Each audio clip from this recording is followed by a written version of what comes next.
Please forgive me if I croak. It's because I've had a stroke. Basal ganglion on the right makes me walk as if I'm tight. So if I fall to croaks and squawking, Matt will have to do the talking. And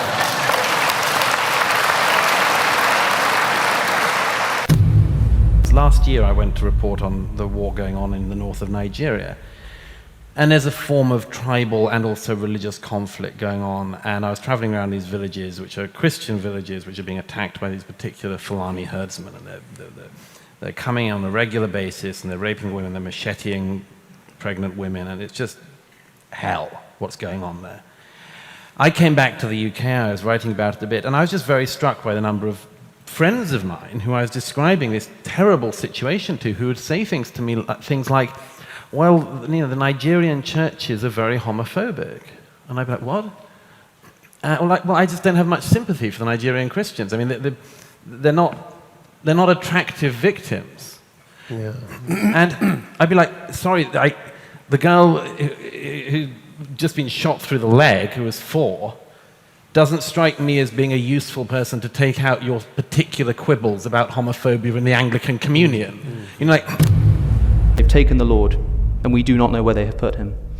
Strange thing for her to say if, as the Gospel of Matthew recounts, she's visited by an angel at the tomb who tells her exactly where Jesus is going, and then she's met by Jesus herself on the way to the disciples to bring them the news. Strange for her to then say that they've taken the Lord and we do not know where they've put him. There's more to say on this. Interpolations, things which seem not to be in our oldest manuscripts but end up in newer manuscripts of the New Testament, such as the adulterous woman, let he who is without sin cast the first stone. Most scholars agree that this was not in our earliest manuscripts and was added in at a later date. And if we can see that the gospel stories were edited after they were written down, there's no reason to think that they couldn't be edited before they were written down as oral traditions too, as well as the entire ending of Mark 16. There's a longer version and a shorter version, because the longer version simply isn't in our earlier manuscripts. These documents don't seem to have the historical reliability either. So, in conclusion, I've probably spoken for too long here. Are we talking about allegorical truth, moral truth, metaphorical truth, theological truth, historical truth? I suppose what I want to say to Dinesh is take your pick, and I'll probably have something to say about it. A little while ago I was speaking to a TV producer who came over to me at a party somewhere and said it was at the height of ISIS, and she said, what do ISIS want, Douglas?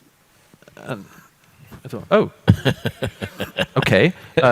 Well, they're actually quite upfront about it generally. Yeah, they're quite. They've done a lot of speaking about this and a lot of writing, and they basically want to bring about they invite the world to Islam and bring about the end times. And this woman looked at me and she said, like, she said, well, that's ridiculous. I mean, they can't. I said, what do they really want? And I said, well, they say that they want to invite the world to Islam, or their version of Islam, and then bring about the end of times. And she just looked at me like, I don't see that. I don't. So, and then I realized, well, if I just said to her, basically what ISIS are after is like a 2.5% reduction in VAT, she'd have been all over it. Oh, yeah. Oh, I see. Well, would they settle for 1.2? Well, there are sophisticated theologians who accept evolution, of course, and have no problem with that. And so our argument with them is a quite separate argument. I have met sophisticated theologians who believe pretty astonishing things, like believing literally that Jesus turned water into wine.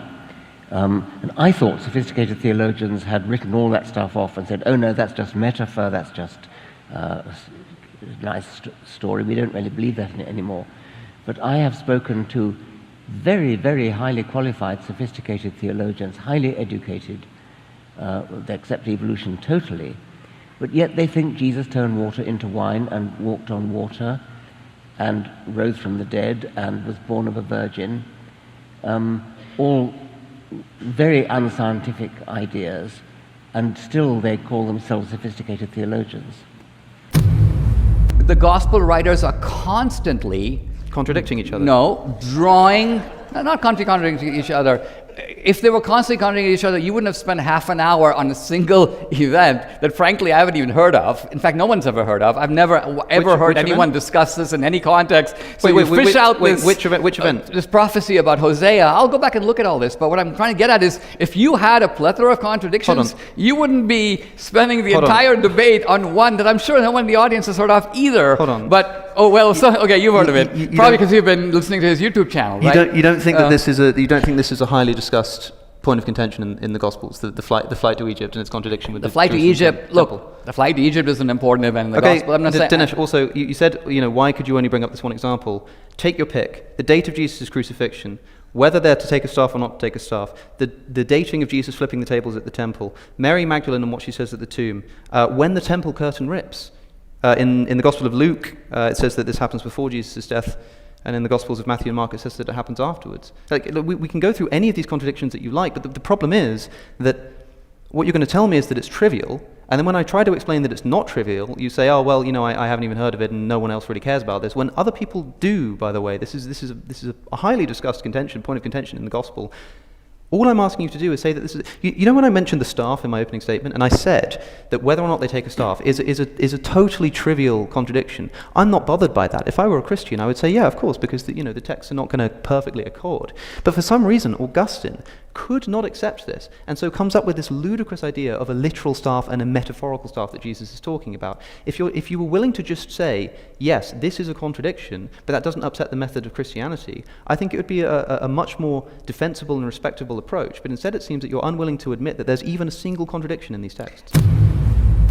If you look 3 million years into the future, would you expect the brain to sort of balloon out like the Mekong?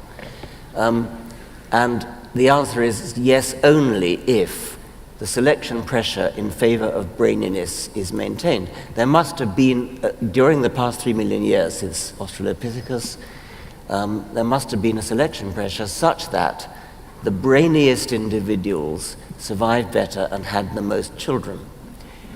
Is it the case in our world today that the brainiest individuals... Okay. Enough on that. I suppose you could imagine that if we colonize distant planets, maybe even Mars, such that there's very little gene flow between the home planet and the colony living in greenhouses on Mars, that you might expect to get some interesting evolutionary change due to the reduced gravitational field, more spindly legs, more sort of spider-like form of the human body rather than the rhinoceros-like form that you would get if you were colonizing a planet with a very much stronger gravitational field. But the trouble is really that in our world today, reproductive success or survival indeed, is so much cushioned by the civilized conditions under which we live that it's almost impossible to say that there will be a consistent selection pressure in any particular direction. I've sometimes jokingly, on the many, many occasions when I've been asked this question, I've sometimes jokingly suggested that a large number of people are probably born because their parents were incompetent at the use of contraceptives. A German publisher said to me recently, the public now here read our papers in the same way that people used to in Eastern Europe. They read between the lines. They read that yesterday a person did something to another person in a place, and they know they're not being given the information, so they fill it in themselves. Because they didn't name the person who did the act, it must have been a migrant, etc., etc., which actually means that the public mind thinks even worse than the facts that are happening. And I mean, and people think there's no potential downside to this. Just one other point on this. Eric hits. This is a subject of fascination for me because it's such a terrible moral question to try to answer. I like Eric. I don't have much tolerance for people telling me about the greatness of German culture and the importance of reinvigorating it and so on and so forth, because our ears start to jangle with rhymes and echoes. But at the same time, it's not possible, as Eric points out, it's not possible for a culture to live in permanent guilt with no form of redemption, ever. Ever. That we are survival machines for our genes, which many people think is bleak, and Sam's view that we have no free will is bleak. I think there's a nobility in that bleakness. I'm inclined to say, if somebody says to me, somebody did say to me actually after The Selfish Gene was published, that he couldn't sleep for 3 nights after he read it. And another man told me that a Canadian professor said that a young woman, student of his, came in to him in tears having read The Selfish Gene because it made her feel that her life was meaningless. I mean, my inclination there is to say, well, tough. Maybe your life is meaningless, but you need to change the way you look at your life, because what's true can't be changed. I'm reminded of the 18th century wit, I forget who it was, who a lady said, "I accept the universe," and he said, "By gad, she'd better." That was my sort of first reaction. But actually, accepting the universe, accepting the truth of the universe, accepting the truth about life, bleak as it may be, there is a nobility. You stand up and face into the keen wind of the truth. And I think that is a noble and an actually aesthetically pleasing thing to do anyway. So I don't want to hide from the truth. I think that the truth can be hard, but there is nobility in accepting it. And I think that's somewhat the meaning of Darwin's famous closing words of The Origin of Species. There is a grandeur in this view of life. So I think that maybe I differ slightly from Sam on that. And that so many of the prominent so-called new atheists have British accents. I think this is really important to their credibility, because think of it, if Hitchens and Dawkins and Alex were 3 Southern boys from Louisiana, would they have quite the same impact? I'm not sure. Anyway, this is why I'm standing.